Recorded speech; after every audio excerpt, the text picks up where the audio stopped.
بسم اللہ الرحمن الرحیم۔ السلام علیکم۔ روزانہ ایک نیا سچا واقعہ سننے کے لیے ہمارے چینل کو سبسکرائب کر کے ساتھ موجود بیل آئکن پر بھی کلک کر لیجیے گا۔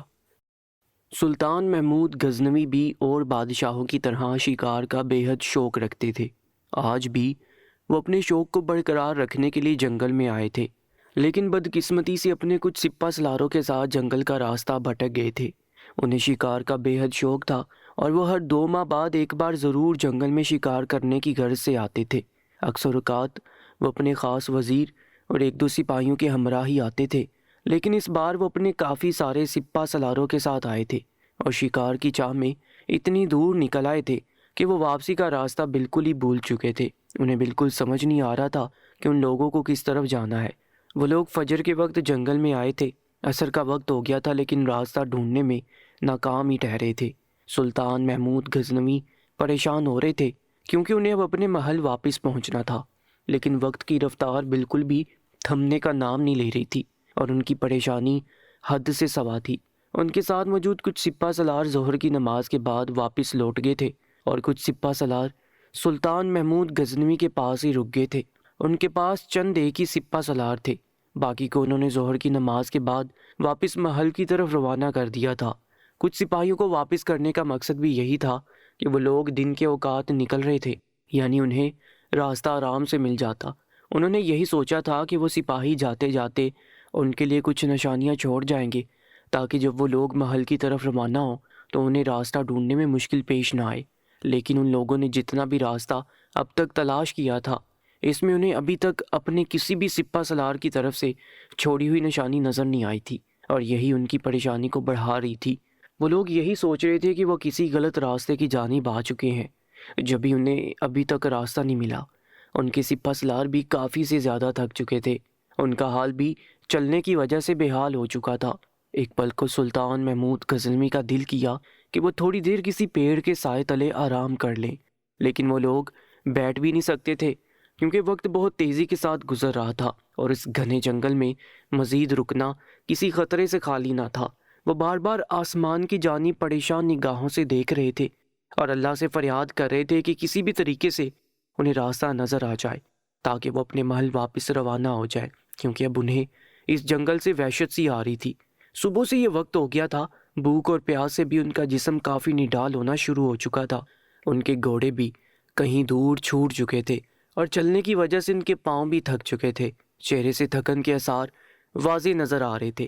جیسے جیسے اندھیرا بڑھ رہا تھا ان کی پریشانی بھی بڑھتی جا رہی تھی، کیونکہ وہ جانتے تھے ایک بار سورج اگر ڈوب گیا تو انہیں راستہ ڈھونڈنے میں بہت مشکل پیش آ سکتی ہے، اور وہ جنگل اس قدر گھنا تھا کہ انہیں ایک ایک قدم پھونک پھونک کر رکھنا تھا۔ وہاں پر بہت سے جنگلی جانور موجود تھے۔ رات ہونے کے بعد کچھ نظر نہیں آنا تھا، اور اگر ایسے وقت میں کوئی جانور ان پر حملہ آور ہوتا تو وہ خود کی حفاظت بھی نہیں کر پاتے۔ سلطان محمود غزنوی راستہ تلاش کرتے کرتے جنگل کے آخری حصے کی جانب آگے، لیکن اس کے باوجود بھی انہیں کوئی ایسا راستہ نظر نہیں آ رہا تھا جس سے وہ لوگ فوراً ہی جنگل سے باہر نکل آتے۔ تھوڑی دور ان کو ایک دریا سا نظر آیا۔ پیاس کی وجہ سے ان کا حلق سوکھ چکا تھا۔ ایک دم ہی پیاس نے زور پکڑا تو وہ اپنے سپہ سالاروں کے ساتھ اس دریا کے پاس جانے لگے۔ جیسے جیسے وہ دریا کے قریب آ رہے تھے، سب چیزیں صاف نظر آنا شروع ہو چکی تھیں۔ وہاں پر اچانک ہی انہیں ایسا محسوس ہوا کہ دریا کے کنارے کوئی 2 عورتیں بیٹھی ہوں۔ انہوں نے غور سے دیکھا تو ایک بہت ہی خوبصورت لباس میں لڑکی دریا میں پانی ڈالے دنیا مافیا سے بے خبر خود میں مگن سی تھی۔ اس کے برابر میں ہی ایک اور لڑکی بھی بہت اچھے لباس میں دریا میں ہی پیر ڈالے اس پہلے والی لڑکی سے محو گفتگو تھی۔ ایک پل کو وہ وہیں پر ٹھہر سے گئے۔ ان کے ساتھ موجود سپہ سالار بھی ان دونوں لڑکیوں کو دیکھنے لگے۔ وہ لوگ ابھی ان دونوں لڑکیوں کو دیکھ ہی رہے تھے کہ اچانک سے سلطان محمود غزنوی کی نظر جھاڑیوں پر پڑی جو ہل رہی تھی۔ یقیناً وہاں پر کوئی جانور موجود تھا جو باہر آنے کی تیاری کر رہا تھا۔ وہ بہت غور سے سارے منظر کو اپنی آنکھوں سے قید کر رہے تھے، کیونکہ اگر کوئی بھی غلطی ہوتی تو ان دونوں لڑکیوں کی جان جا سکتی تھی۔ وہ اپنے تیر کمان میں لگا چکے تھے۔ ایک سپہ سالار ان سے کوئی سوال پوچھتا اس سے پہلے ہی جھاڑیوں میں سے ایک سفید رچھ ان دونوں لڑکیوں کے پیچھے آ چکا تھا۔ سلطان محمود غزنوی کے چہرے پر ایک دھیمی سی مسکراہٹ آئی۔ ان کے مسکرانے سے ان کی آنکھیں بھی مسکرائی تھیں، جبکہ وہ لڑکیاں بالکل بے خبر اپنے آپ میں مگن پاؤں دریا میں ڈالے ایک دوسرے سے باتیں کر رہی تھی۔ اگر بر وقت سلطان محمود غزنوی کی نظر ان جھاڑیوں پر نہ پڑتی اور وہ اپنی تیر کمان میں نہ لگاتے تو وہ سفید ریچھ اپنے پنجے کی ضرب ان دونوں لڑکیوں کو لگا چکا ہوتا۔ اس نے جیسے ان پر حملہ آور ہونا چاہا، ویسے سلطان محمود غزنوی نے 3 تیر پیدر پہ اس جنگلی درندے پر دے مارے، جس سے وہ وہیں ڈیر ہو گیا۔ ان کے ایسا کرنے سے جنگل میں ایک شور سا برپا ہوا تھا۔ شور کی آواز سے وہ دونوں لڑکیاں ہوش کی دنیا میں آئیں اور اپنے لباس سنبھالتے ہوئے کھڑی ہوئی۔ ایک لڑکی کے لباس سے محسوس ہو رہا تھا کہ وہ کسی ریاست کی شہزادی ہے، اور دوسری لڑکی کے لباس سے ایسا محسوس ہو رہا تھا جیسے وہ کوئی کنیز ہے۔ سلطان محمود غزنوی قدم با قدم چلتے ہوئے ان دونوں لڑکیوں کے قریب آ گئے، جبکہ وہ لڑکی جو بہت قیمتی لباس میں موجود تھی وہ سلطان محمود غزنوی کو مسکراتی نگاہوں سے دیکھنے لگی۔ وہ سمجھ چکی تھی کہ یہ کوئی عام انسان نہیں ہے بلکہ ایک بہت بہادر جنگجو ہے۔ وہ جیسے ان کے قریب گئے، وہ کچھ کہتے اس سے پہلے وہ لڑکی اظہار تشکر کے ساتھ اپنا تعارف کرواتے ہوئے بولی، ایک قابل جنگجو، میرا نام سمرتی ہے، میں جے پور ریاست کے راجہ کی اکلوتی بیٹی ہوں۔ میرے پاس الفاظ نہیں ہے تمہارا شکریہ ادا کرنے کے لیے، لیکن چند الفاظوں میں تمہارا شکریہ ادا کرنا چاہتی ہوں۔ میری جان بچانے کا بہت بہت شکریہ۔ میں تمہیں اپنے پیتا سے کہہ کر فوج میں کوئی اعلیٰ عہدہ دلا دوں گی۔ ویسے تم ہماری فوج کے سپاہی لگتے نہیں ہو، بتاؤ کہاں سے تعلق ہے تمہارا؟ جیسا سلطان محمود غزنوی نے ان دونوں لڑکیوں کو دیکھ کر اندازہ لگایا تھا وہ سچ ثابت ہوا تھا۔ قیمتی لباس والی لڑکی وہ واقعی ایک سلطنت کی شہزادی تھی، جبکہ اس کے ساتھ موجود وہ دوسری والی لڑکی اس شہزادی کی کنیز تھی۔ وہ اپنے لگائے ہوئے اندازے پر دھیما سا مسکرائے اور ان کے چہرے پر سمرتی کی دی ہوئی پیشکش سے مزید مسکراہٹ گہری ہو گئی تھی۔ سمرتی اس بات سے ناواقف تھی کہ سامنے کون سی شخصیت کھڑی ہوئی ہے۔ شاید یہ نہیں جانتی تھی کہ اس کے سامنے کوئی معمولی سپاہی نہیں بلکہ اس وقت کی سب سے طاقتور اسلامی لشکر کے سربراہ اعلیٰ سلطان ہے، جن کے نام سے ہی ہندو راجاؤں کے حلق خشک ہو جاتے ہیں۔ پہلے تو انہوں نے سوچا کہ انہیں شہزادی سمرتی کو اپنے بارے میں بتا دیا جائے، لیکن وہ جانتے تھے کہ ہندو دھرم کے راجا مہاراجا شہزادے ان کے نام سے ہی خوف کھاتے تھے اور ان کو بالکل بھی پسند نہیں کرتے تھے۔ ایسے میں اگر وہ اپنے بارے میں سمرتی کو بتاتے تو ہو سکتا تھا وہ خود کو نقصان پہنچاتی یا پھر ادھر ادھر بھاگ کر خود کے وجود کو جنگلی جانوروں کی خوراک بنا لیتی۔ اس وجہ سے انہوں نے اپنی شناخت چھپاتے ہوئے یہی کہا کہ جی محترمہ، میں کسی اور فوج کا سپاہی ہوں، راستہ بھٹک کر جنگل میں پھنس گیا ہوں۔ سمرتی نے یہ بات سنی تو وہ کہنے لگی، آپ جنگل کی جانب آئے ہی کیوں جب راستے کے بارے میں علم نہیں تھا؟ سمرتی کا یہ سوال سن کر وہ کہنے لگے، جی میں شکار کا شوق رکھتا ہوں، اپنے ساتھیوں کے ساتھ شکار کرنے آیا تھا، لیکن شکار کی چاہ میں اتنا دور نکل آیا کہ واپسی کا راستہ ہی بھٹک گیا۔ وہ یہ بول کر خاموش ہو گئے تھے۔ یکدم ہی اپنے دماغ میں آئے ہوئے سوال کے بارے میں سمرتی کی جانب دیکھتے ہوئے پوچھنے لگے، میں آپ سے بھی یہی سوال کرنا چاہتا ہوں کہ آپ اپنا محل چھوڑ کر اتنی دور جنگل میں کیوں آئی ہیں؟ سمرتی بھی ان کے سوال پر مسکرا کر کہنے لگی، میں بھی آپ کی طرح ہی شکار کا بہت شوق رکھتی ہوں اور پیتا جی سے چھپ کر جنگل میں شکار کرنے کے لیے آئی تھی، کیونکہ جب بھی شکار کے لیے جنگل میں آتی تھی تو وہ اپنی فوج کا ایک لشکر میرے ساتھ بھیج دیتے تھے اور جانور دور سے ہی اس لشکر کو دیکھ کر اپنے بلوں میں چھپ جاتے تھے اور میں ان کا شکار ہی نہیں کر پاتی تھی۔ اس وجہ سے اس بار میں نے اپنے پیتا جی کو کچھ نہیں بتایا کہ میں شکار کے لیے جا رہی ہوں اور خاموشی کے ساتھ اپنی کنیز کے ہمراہ جنگل میں آ گئی تھی، لیکن آج ہی بدقسمتی سے میں بھی راستہ بھٹک گئی ہوں۔ پھر میں نے یہی سوچا کہ اب تو بہت دیر ہو چکی ہے، سورج ڈوب رہا ہے، کیوں نہ آج کی رات ہمیں اس دریا کے کنارے بسر کر لینی چاہیے، کیونکہ اگر ہم اندر جنگل میں مزید جاتے تو جنگلی جانور ہم پر حملہ ور ہو سکتے تھے۔ لیکن میرے دماغ میں یہ بات نہیں آئی کہ جب جانور جنگل کے اندر موجود ہے تو وہ دریا کے کنارے پانی پینے کے لیے تو آئیں گے، تو ہو سکتا ہے وہ مجھ پر حملہ کر دے۔ اور دیکھیں اتفاق سے وہی ہوا۔ اگر اس ریچھ کو آپ اپنے تیر سے نہیں مارتے تو آج ہم دونوں لڑکیاں اس دنیا سے کوچ کر جاتی۔ آپ کی دل سے شکر گزار ہوں۔ سلطان محمود غزنوی ساری باتیں سن کر کہنے لگے، کوئی بات نہیں، یہ میرا فرض تھا، آپ کی جگہ کوئی اور بھی موجود ہوتا تو ہم ان کی مدد ضرور کرتے۔ رات کے وقت دریا کے پاس ٹھہرنا خطرے سے خالی نہیں ہے۔ بہت سے جانور رات کے وقت پانی پینے کی غرض سے اگر ادھر آئیں تو آپ ان کے حملے سے زخمی ہو سکتی ہیں۔ چلیے محترمہ، میں آپ کو کسی محفوظ مقام پر پہنچا دوں گا، آپ میرے پیچھے چلتی جائیں۔ اندھیرا بڑھتا جا رہا ہے، راستہ نہ ملا تو شاید اسی جنگل میں رات بسر کرنی پڑے گی۔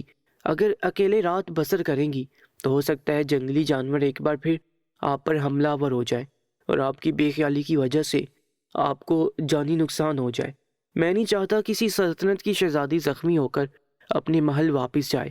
شہزادی سمرتی جان چکی تھی کہ یہ شخص لالچ اور خوف سے پاک ہے۔ انہوں نے کتنی ساری گفتگو ان سے کی تھی۔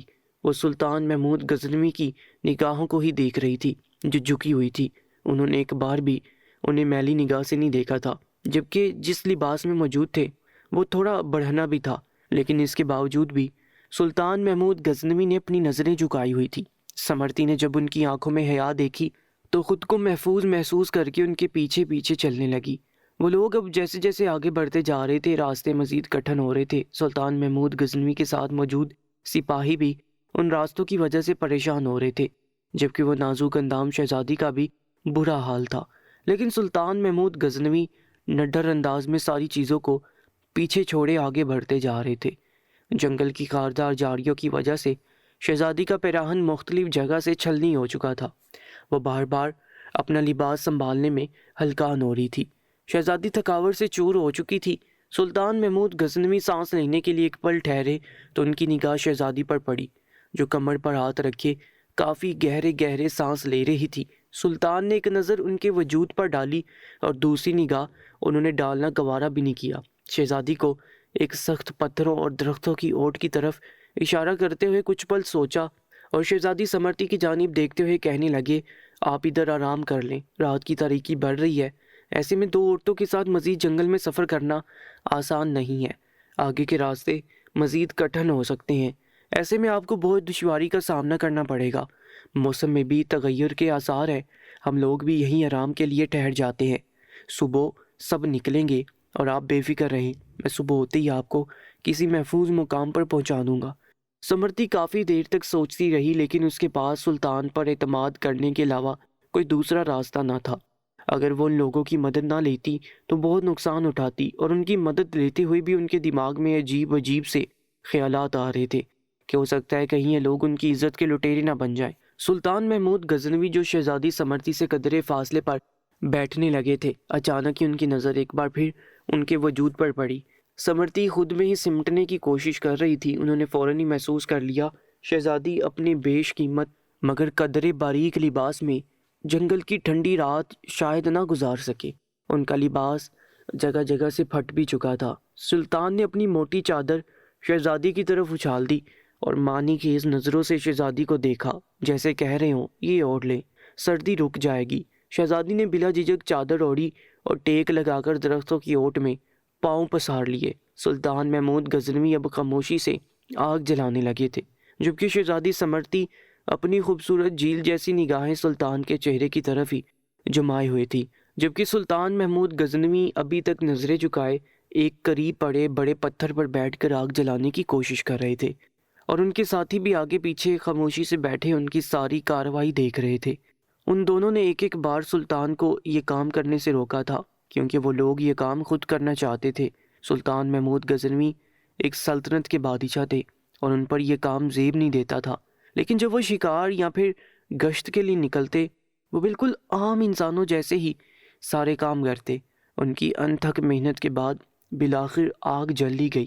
اس کی روشنی میں سلطان کا نورانی اور بھرا ہوا وجاہت والا چہرہ چمک رہا تھا۔ کافی دیر وہ وہیں بیٹھے اپنے ہاتھ سینکتے رہے، جسم کو گرمائش پہنچاتے رہے، پھر یکدم اپنی جگہ سے اٹھے، جبکہ شہزادی نے خوف کی زیر اثر اپنے پاؤں سمیٹ لیے تھے۔ سلطان بنا ان کی جانب دیکھے ایک مٹی کے ڈھیر کے پاس آگے تھے۔ وہ وہاں موجود ایک چھوٹے پتھر پر بیٹھ گئے اور تیمم کرنے لگے۔ پانی پیچھے چھوٹ چکا تھا، اس لیے انہیں وضو کے لیے مٹی بہتر لگی۔ جبکہ ان کے دونوں ساتھیوں نے سلطان محمود غزنوی کو یہ کرتے دیکھا تو وہ بھی نماز پڑھنے کی غرض سے تیمم کرنے کے لیے ان کے پاس آ گئے اور پاس بیٹھ کر تیمم کرنے لگے، اور شہزادی سمرتی اور اس کے ساتھ موجود کنیز ان لوگوں کو حیرت سے دیکھنے لگی کہ یہ لوگ مٹی سے کیا کر رہے تھے۔ کنیز یہ سب دیکھتے ہوئے شہزادی سمرتی کے قریب جھکی اور سرگوشی زدہ آواز میں کہنے لگی، شہزادی یہ لوگ کیا پاگل ہو گئے ہیں جو یہ مٹی کو اپنے جسم پر مل رہے ہیں؟ جبکہ سمرتی یہ سب بہت دلچسپی سے دیکھ رہی تھی، اس نے کنیز کو خاموش رہنے کا اشارہ کیا اور ان لوگوں کو غور سے دیکھنے لگی۔ سلطان اور ان کے ساتھیوں نے تیمم کیا اور اپنی جگہ سے کھڑے ہو کر واپس اس جگہ آ گئے جہاں آگ جل رہی تھی۔